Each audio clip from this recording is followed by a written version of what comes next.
have arrived in Bhopal, Madhya Pradesh, to hold a press conference on a very important topic.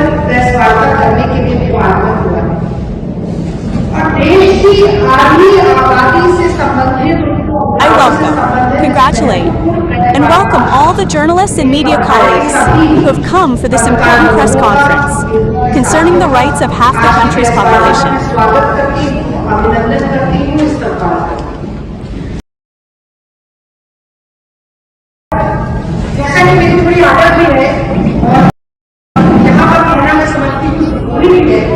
As is my it's important to say here, I want to begin my speech with these lines. She is gentle, but not weak. She is gentle, but not weak. She is the very name of power, and she who has given life to the world has also killed death.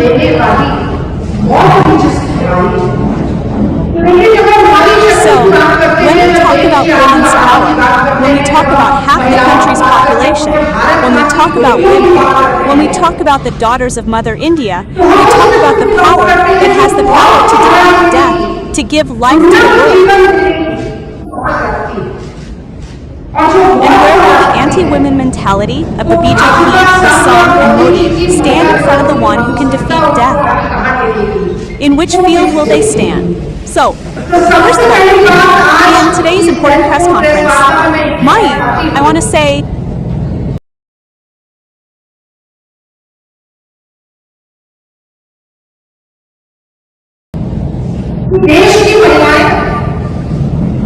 that no matter how much Modi and his government tried to stop the country's women from achieving 33% reservation, no matter how much conditions they imposed, this is the Congress Party's insistence.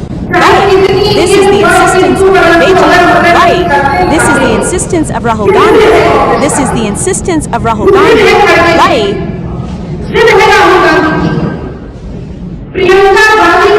We will ensure 33% reservation for the women of this country.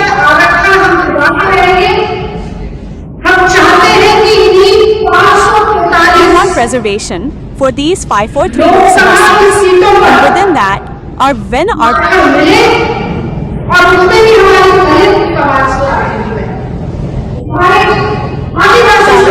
tribal and backward class women should not be deprived of their rights.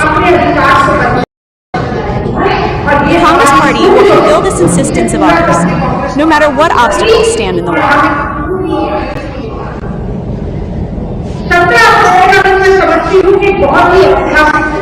I consider April 7th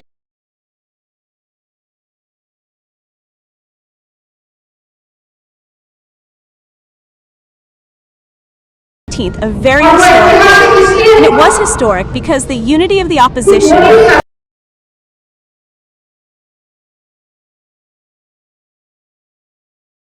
the Modi government's divisive delimitation plan.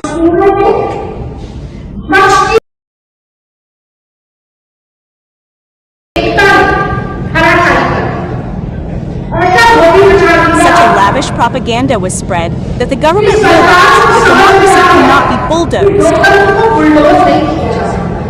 This government bulldozer cannot run on the temple of democracy. And I want to make it clear by saying that the women's reservation did not fall in the Lok Sabha. Mahi used to say that the full form of RSS is rumor-spreading society.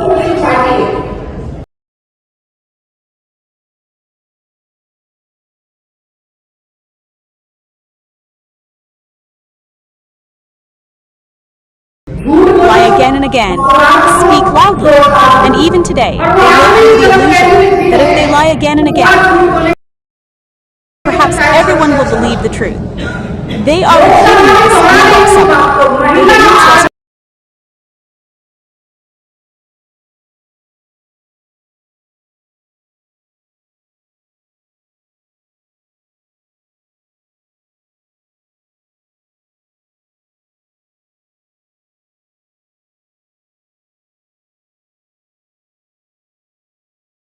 Did not fall.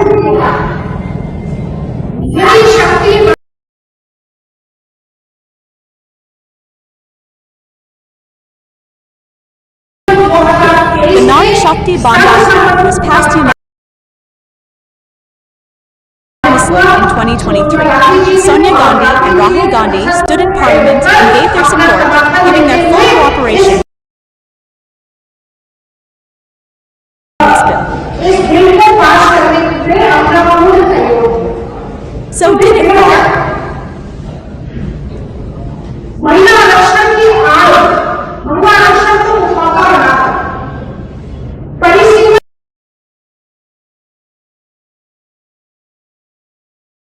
Constitutional Amendment Bill, which was introduced under the guise of women's reservation to steal a share by using delimitation as a weapon, was defeated in the Lok Sabha.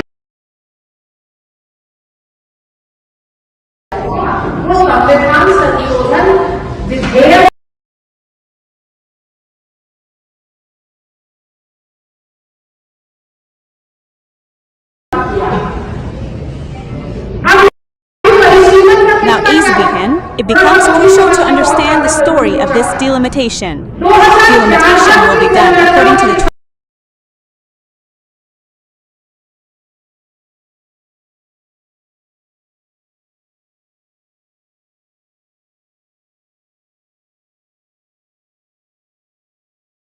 census. How relevant is the 2011 census? Land. How relevant is it? Land. How outdated is it? Let me give you a small example. The SIR process is underway in full swing in Uttar Pradesh. More than 20 million names have been deleted. That means 20 million people were deleted today. SIRs claim they don't live there, that they have migrated, that their names were wrong, that their identities were wrong, that their homes were not there. But in the 2011 general election, there were 20 million people, Asians,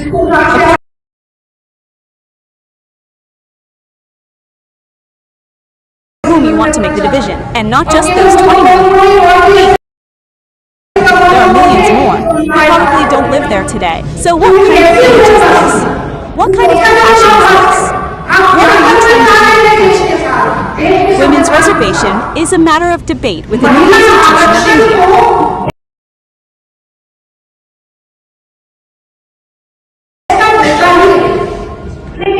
However, if you make election speeches and make empty promises about a 50% increase in seats, but the bill introduced doesn't mention a single word. 50% increase? Why? The opposition will question you.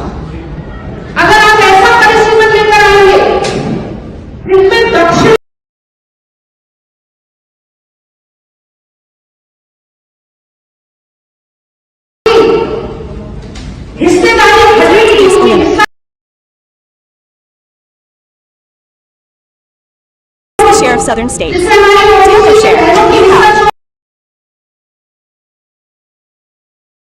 The other share of our OBC sisters. The opposition will confront you and question you. Modi ji, in his parliamentary language, says this is technical rhetoric.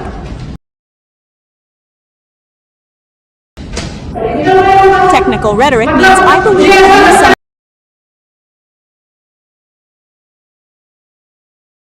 with an entire political science degree who says such things.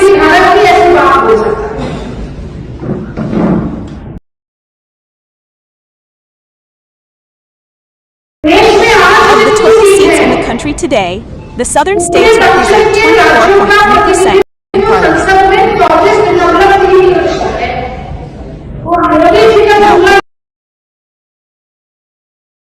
To Modi's gymnosophical arithmetic, the seats will increase, but the participation and representation of southern states will fall from 24.3% to 20.7%.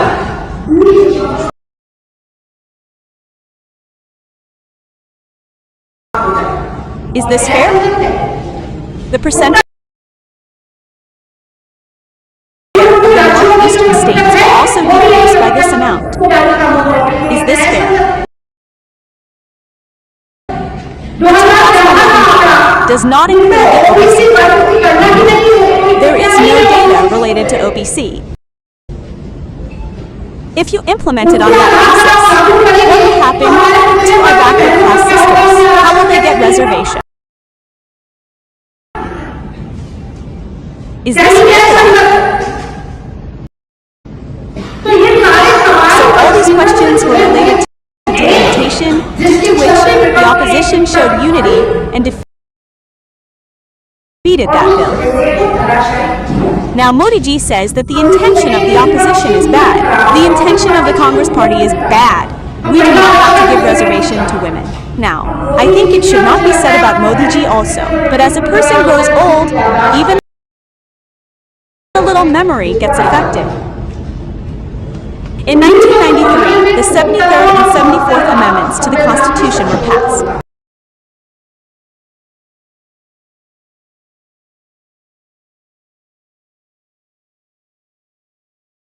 I'll tell you an interesting fact related to this. The entire country, all the women of the country, know that 33% reservation was given to women in local bodies, panchayats. Today, more than 1.5 million women are elected in panchayats and local bodies because of this reservation. 30 lakh of these are women, 1.5 million of whom were women. The BJP used to oppose this, saying that women would be reduced to mere slaves. After the 33% reservation, 50% of women have come to power through their abilities and leadership capabilities. In 1989, when Rahul Gandhi introduced this bill in Parliament, do you know who the 4 people were who opposed it? They voted against it? Atal Bihari Vajpayee, Krishna Adani, Jaswant Singh, and Ram. That's why I repeatedly say that the Sanki Vajpayee was anti-women, is anti-women, and will remain anti-women. In 2010, we had the numbers in the Rajya Sabha. Sonia Gandhi and Manmohan Singh were in power in the UPA government. We introduced the bill and got it passed in the Rajya Sabha. We still wanted women's reservation, but we lacked the numbers in the Lok Sabha. But I want to know what compelled Narendra Modi, who led a government with a full majority for 10 years, to fail to enact women's reservation law and ensure the full rights of half the country's population.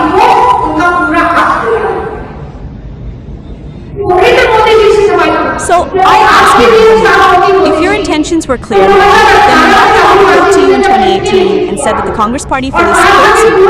Why didn't you implement women's reservation for 2019?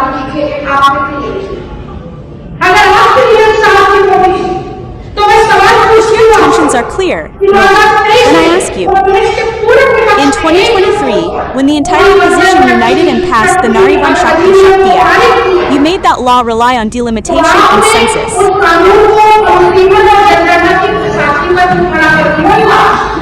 Why did you put 2034 on hold? If your intentions are clear, Modi, then why don't you now, when the opposition is demanding reservation for 543 seats? Why do you get so speechless when you field 181 women from reserved seats? And if your intentions are clear, why are you using women's reservation as an excuse and shield and talking about dividing the country under the guise of women's reservation? Why do you want to talk about the integrity of the country by secretly introducing a delimitation law through the back door? If anyone in this country has flawed policies or intentions regarding women's empowerment, women's equality, and women's respect, that person's name is Narendra Modi. And I proudly say that if the Modi government has its way, women's reservation will never be implemented in this country. Another thing has been very pressing in my mind, about which I definitely want to say something. Modi said that Congress is women's. Modi said that women never forget their insults, and that women will never forgive Congress. Sometimes I Modi ji's innocence is worthless.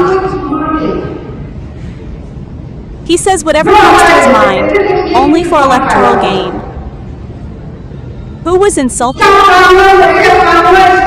delving into how the insult happened, I want to say one more thing.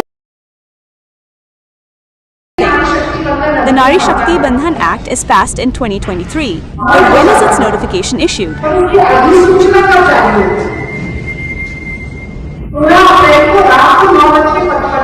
Until the notification is issued, the law doesn't become active. That means, now, since morning, you've been debating a Bulgian law in Parliament, for which you haven't even issued a notification for 3 years. For 3 years, you slept under the covers. And the elections came in, you went there, threw away the covers, and said, let's get some benefit by talking about women. Women are losing both elections. Talk about women. Call them specifically, and gain some popularity for yourself. You should be ashamed. Such is the seriousness of women's reservation.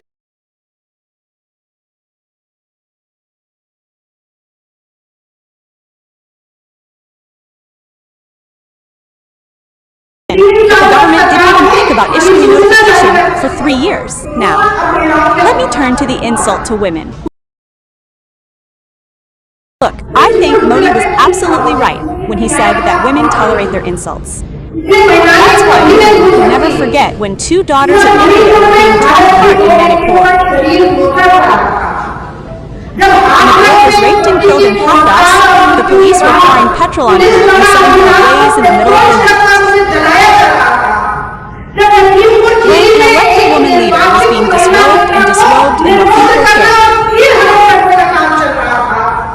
When the wrestler daughters of this country were being dragged by the police by their hair 2 kilometers away from Modi ji's house.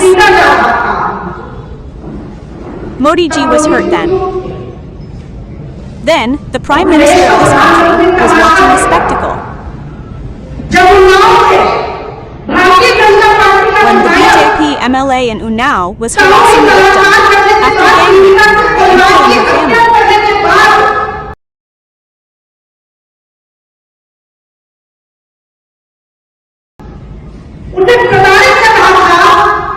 Then the Modi government and BJP were busy protecting him.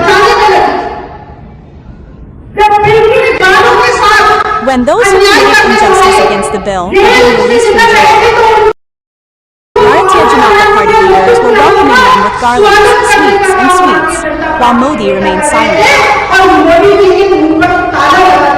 Modi sat as a spectator. These women will never forget that all of Uttarakhand took to the streets to demand justice for Amrita Bhandari, but the BJP government of Uttarakhand and the government of Narendra Modi, the country, were clearly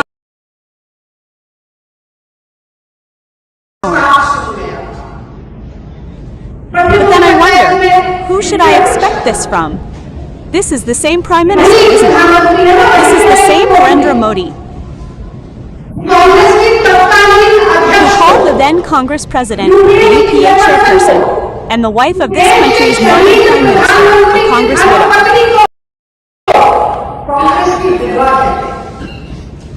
This is the same Prime Minister who called a member of Parliament's wife a girlfriend worth 50 crore rupees. This is the same Prime Minister who, while speaking in Parliament, compared a female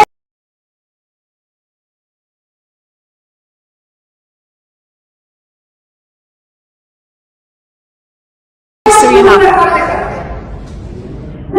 is the same Prime Minister who, by doing more, exploits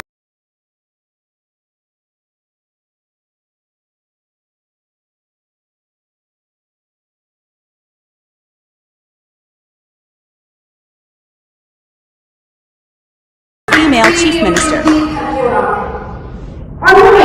And this is the same Prime Minister who still has a big friend of the extreme right in his cabinet.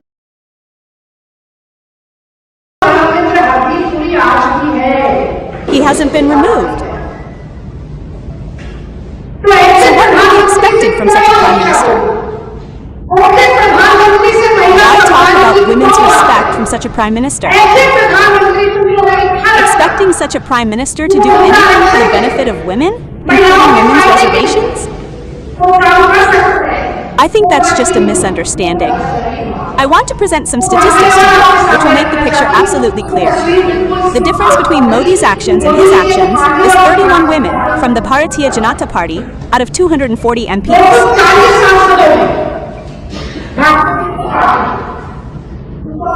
Which means 12.9%. The parliament average is 13.6%. That's even less than that average. 164 women out of 1654 MLAs are, which means less than 10%. Just imagine, out of 72 central government ministers, only 7 women. MPs and MLAs have cases of murder and rape registered against them.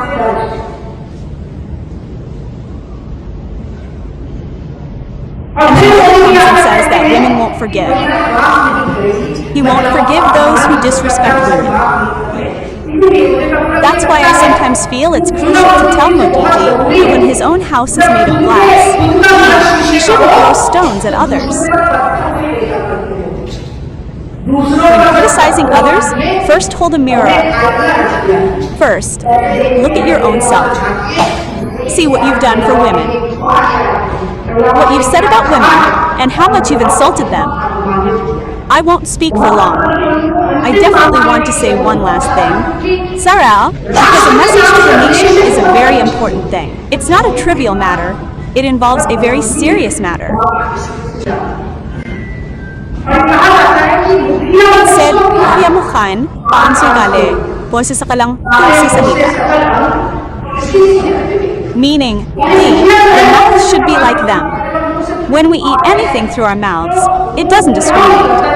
All organs are nourished equally by what we eat and what we absorb. So, when Modi delivered his message to the nation the day before yesterday, what were the expectations? What did the people of the country expect? He should have spoken like a guardian, like a leader, and explained the Modi government's plan of action in encouraging women's reservation. What is the plan? How will it be implemented? He should have explained. Communication and coordination will be established with the opposition. He should have said, "You made a mistake." He should have called a special meeting after the elections were over. He should have said, I will seek the opinion of all the chief ministers of the country. I will talk to all the public representatives because I sincerely want, with my thoughts, words, and actions, that women should rise. But Modi only raved and lamented against the Congress. What could be more shameful than this, which you call a message to the nation? In your 2029 speech, you spent 58 years chanting posts, down with the Congress, down with the Congress. Look at the helplessness, weakness, and compulsion. That, beyond mentioning the Congress party, he couldn't do anything else in the entire 30-minute speech. It's so worrying. It's certainly disappointing. And being a part of the Congress family, I can say that this fear of Congress and Rahul Gandhi, the fear that he has in his heart, the dread that he feels, I admire that fear. But from the perspective of a citizen of the country, I feel very sad that he is the Prime Minister of this country, so weak, so cowardly, so helpless, and yet he wants to grow and grow by exploiting everything for his own political gain. So today I want to say this. Modi ji, you have one more chance. Modi ji, you have one more chance. I know that your image has become so entrenched in women that all this was a mere illusion. It was Modi's illusion of women's reservation, which was not actually women's reservation, but an illusion of Modi's protection, to divide the seats in such a way that he could remain in power. One final example. The way delimitation was done in Assam and Kashmir, where some Lok Sabha seats had 6 seats, while others had 15 seats. Some Lok Sabha constituencies have 800,000 voters, while others have 150,000. This means no one is in power. Our MLA seats have been divided one way or another, stops, so they can win this way. So stop this deceit under the guise of women.